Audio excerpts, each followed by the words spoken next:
So I recently just released my latest short horror film, Don't Hide. And yeah, here's how we made it.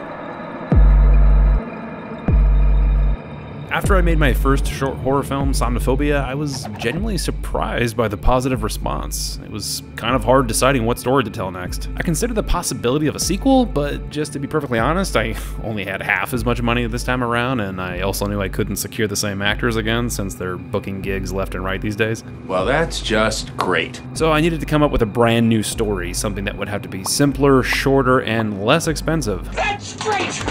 That's just great! I knew it would be another horror film, but what exactly? I mean, I like scary movies as much as the next person, but I don't really care to tell another story about how a creature or ghost is in the house with you. As a theme, I actually think horror is the most dramatic human experience, and true horror comes from trauma, despair, anxiety, and suffering. And I like films that show characters overcoming that, not just experiencing it. So what I became interested in exploring this time around was addiction, and the horrors that are associated with that, and how we can't outrun our own impulses sometimes. I knew I wanted the film to revolve around nightmares again, but there was also a third idea I wanted to convey, just to make my life more difficult. And it was the most important idea I wanted to convey: faith. To be clear, I'm not really interested in preaching to film audiences the tenets of my religious beliefs, but I've always been interested in telling stories of characters who embrace faith to fight against suffering. Many of those who have overcome their traumas and addictions have cited faith and God as the core reasons they overcome their demons, and those are the kind of themes I do want to preach. Now, a lot of times in indie filmmaking, you write the story by working backwards and figuring out what your limitations are first. In this case, I knew with such a small budget that it would have to take place all in one location and can only be shot within 2 to 3 days at most. And since I was also limited on the runtime, it was clear that the whole film would have to take place in a nightmare, and only in the end do we wake up to reality again. Now look, I'm perfectly aware that one of the biggest cliches is to reveal at the end that this was all just a dream.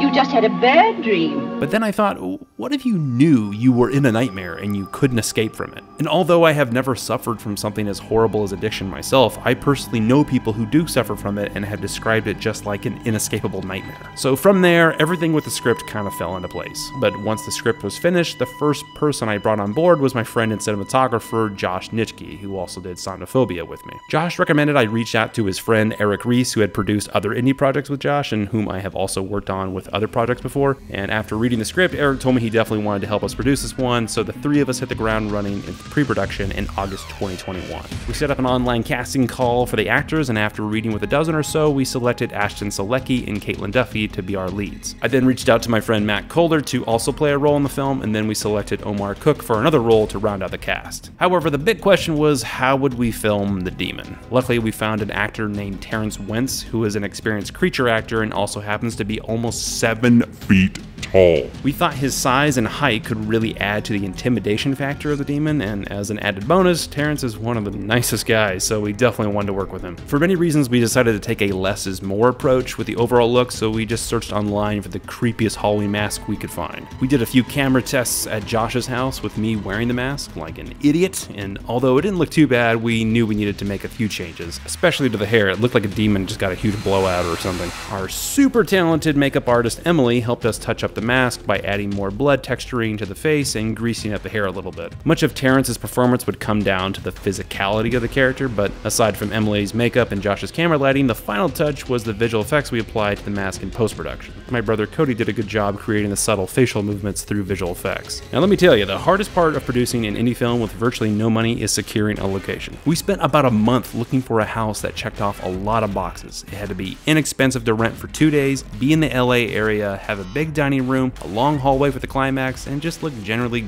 creepy. Yeah, good luck with that. Fortunately though, we found a house in Eagle Rock and the owner was super cool about us filming there. Funny enough, it was only about 2 miles from the house where we filmed Somniphobia, so if anybody wants to find a location to shoot horror films, the Pasadena/Eagle Rock area is where you want to look apparently. However, we just could not find a location that had a bedroom open up into a hallway, at least not directly at the end of the hallway, which is what the script called for. The house we had a hallway leading into a bathroom, which is kind of awkward. But the good news was that bathroom also had a second door leading into the master bedroom. So in order for Chloe to eventually appear at the end of the hallway, I had to rework the script and the blocking to have Chloe enter the bathroom so that we could position her in a believable spot to open the door to the hallway. A big budget film would have just built a set according to the script, but when you're shooting indie, you gotta brainstorm changes like this to fit certain limitations while simultaneously not compromising on your vision. Another creative change that we had to make was the set lighting. I was adamant that the film had to take place entirely at night, which can be challenging because it means you only have two options: shoot day for night or shoot all night long and exhaust everyone. Obviously, it seems like shooting at night would just be easier to achieve a late night feel, but Josh convinced me he could pull off a day for night look. And much to his credit, Josh spent a day covering up every window around the house with blackout sheets, and it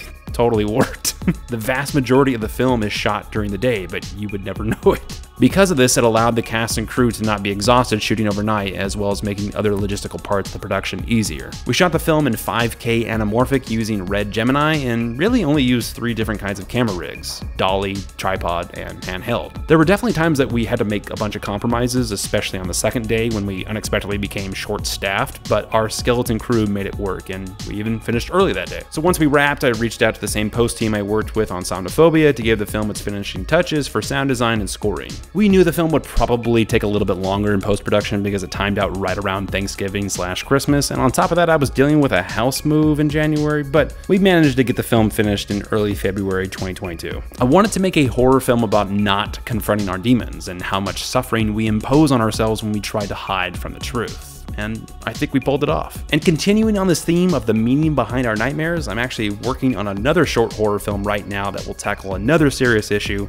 which I guess means I'm making an anthology series on nightmares.